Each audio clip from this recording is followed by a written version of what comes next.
Hi students, welcome to my channel. இன்னைக்கு நம்ம சேனலில் 12th முடிச்ச பிறகு நெக்ஸ்ட் என்னடா எடுக்கலாம் அப்படின்னு சொல்லிட்டு குழம்பிட்டு இருக்க ஸ்டூடெண்ட்ஸ்க்காகவே ஒரு சூப்பரான ஏர்லைன் டிபார்ட்மெண்ட்டான பிஎஸ்சி ஏவியேஷன் அப்படிங்கிற டிபார்ட்மெண்ட்டை பற்றி தான் சொல்ல போகிறோம். பிஎஸ்சி ஏவியேஷன்னா என்ன, இந்த டிபார்ட்மெண்ட்டுக்கு தமிழ்நாட்டில் எங்கெங்கெல்லாம் காலேஜஸ் அவைலபிளாக இருக்குது, இந்த டிபார்ட்மெண்ட் பற்றி ஃபுல் அண்ட் ஃபுல் டீட்டெயில்ஸை இன்னைக்கு நம்ம சொல்ல போகிறோம். வீடியோ பார்க்குறதுக்கு முன்னாடி நீங்கள் ஏர்லைன்ஸில் ஏதாவது ஒரு டிபார்ட்மெண்ட் படிக்கணும் அப்படிங்கிறதுல இன்ட்ரெஸ்டடாக இருக்கீங்க அப்படின்னா மறக்காமல் நம்மளோட சேனலை சப்ஸ்கிரைப் பண்ணி வச்சுக்கோங்க. கூட ஒரு பெல் ஐக்கான் வரும், அதையும் மறக்காமல் கிளிக் பண்ணி நம்ம வீடியோக்குள்ளே வாங்க. பிஎஸ்சி ஏவியேஷன் அப்படிங்கிறது ஒரு சயின்ஸ் டிபார்ட்மெண்ட். பேச்சுலர் ஆஃப் சயின்ஸில் ஸ்பெஷலைசேஷனாக நீங்கள் ஏவியேஷன் எடுத்து படிப்பீங்க. ஸோ ஏவியேஷன் அப்படின்னா ஏர்போர்ட்டில் வேலை பார்க்குற மாதிரியான படிப்புகள், ஏர்லைன்ஸில் வேலை பார்க்குற மாதிரியான படிப்புகள் தான் ஏர்லைன்ஸ் ஏவியேஷன் கோர்சஸ் அப்படின்னு சொல்லுவாங்க. இந்த டிபார்ட்மெண்ட்டுக்கு 3 வருஷம் நீங்கள் ஸ்பெண்ட் பண்ணி படிப்பீங்க. இதோட நேம் பிஎஸ்சி ஏவியேஷன் அப்படின்னு சொல்லுவாங்க.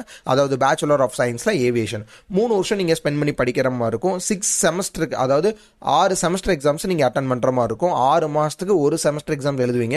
மொத்தமாக 6 செமஸ்டர் எக்ஸாம்ஸ் நீங்கள் அட்டன் பண்ணுற மாதிரி இருக்கும். காலேஜஸ்னு பார்த்தீங்கன்னா தமிழ்நாட்டில் நிறைய ஏர்லைன்ஸ் அகாடமியில் இந்த டிபார்ட்மெண்ட் வச்சு ரன் பண்ணிட்டு இருக்காங்க. பெரிய பெரிய காலேஜஸ்லுமே இந்த பிஎஸ்சி ஏவியேஷன் வச்சு ரன் பண்ணிட்டு இருக்காங்க.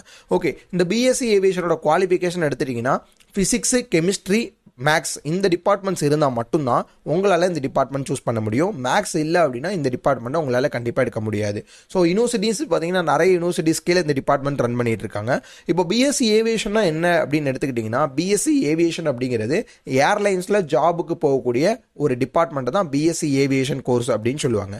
இந்த டிபார்ட்மெண்ட் நீங்கள் கம்ப்ளீட் பண்ணிங்கன்னா ஃபுல் அண்ட் ஃபுல் ஏர்லைன்ஸ் சம்மந்தப்பட்ட ஜாப்ஸ்க்கு உங்களால் போக முடியும். ஏர்லைன் சம்மந்தப்பட்ட ஜாப்ஸ் அப்படின்னா எக்கச்சக்கமான ஜாப்ஸ் இருக்குது. ஃபார் எக்ஸாம்பிளாக ஏடிசி, அதாவது ஏர் டிராஃபிக் கண்ட்ரோலர், அந்த ஜாபுக்கு நம்மளால் போக முடியும். அடுத்து ஏர்கிராஃப்ட் மெயின்டெனன்ஸ் இன்ஜினியரிங் லைனுக்கு கூட நம்மளால் போகலாம். ஏவியேஷன் சேஃப்டி ஆஃபீஸருக்கு நம்மளால் போகலாம். அடுத்து வந்து பார்த்தீங்கன்னா ஃப்ளைட் டிஸ்பேச்சர்னு சொல்லுவாங்க, இந்த லைனுக்கு போக முடியும். அடுத்து ஏவியேஷன் அனாலிசிஸ்ட் அப்படின்னு சொல்லுவாங்க, அந்த லைனுக்கு போக முடியும். அப்படி இல்லைனா ஏவியேஷன் ட்ரைனர் லைனுக்கு நம்மளால் போக முடியும். கிரவுண்ட் ஸ்டாஃபாக நம்மளால் போக முடியும். ஏரோஸ்பேஸ் டெக்னீஷியனாக நம்மளால் போக முடியும். இந்த மாதிரி எக்கச்சக்கமான ஜாப் ப்ரொஃபைல்ஸ் வந்து உங்களுக்கு ஓப்பனிங்ஸில் இருக்குது.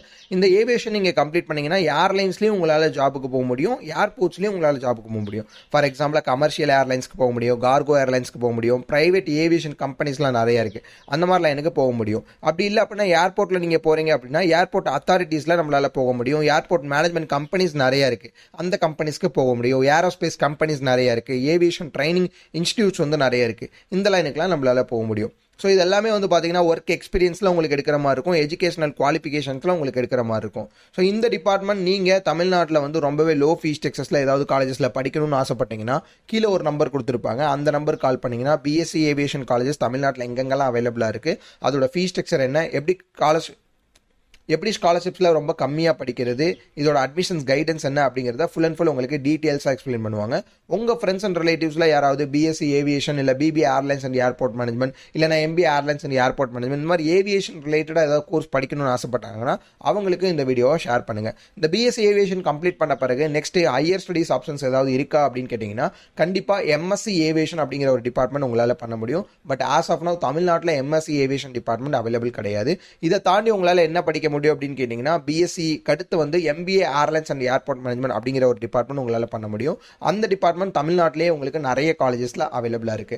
தமிழ்நாட்டில் பிஎஸ்சி ஏவியேஷன் காலேஜஸ் ஒரு சில காலேஜில் மட்டும் இருந்தாலும் இந்த டிபார்ட்மெண்ட் ரொம்பவே பீக்ல இருக்கு. ஏன் அப்படின்னா 2020க்கு அப்புறம் இந்த டிபார்ட்மெண்ட் நிறைய ஸ்டூடெண்ட்ஸ் எடுத்துட்டு வராங்க. ஸோ ஏர்லைன்ஸ்ல நீங்களும் ஜாபுக்கு போகணும், உங்க ஃப்ரெண்ட்ஸ் அண்ட் ரிலேட்டிவ்ஸ்ல யாராவது போகணும் அப்படின்னு விருப்பப்பட்டீங்கன்னா இப்பவே கீழே உள்ள நம்பருக்கு கால் பண்ணுங்க. நெக்ஸ்ட் வீடியோவில் இதை விட சூப்பரான அப்டேட்டோட பார்க்கலாம். வேற ஏதாவது கோர்ஸ் பத்தின டீடைல்ஸ் தேவைப்படுச்சுன்னா அந்த கோர்ஸோட நேமை கீழே மறக்காம கமெண்ட் பண்ணுங்க. தேங்க்யூ.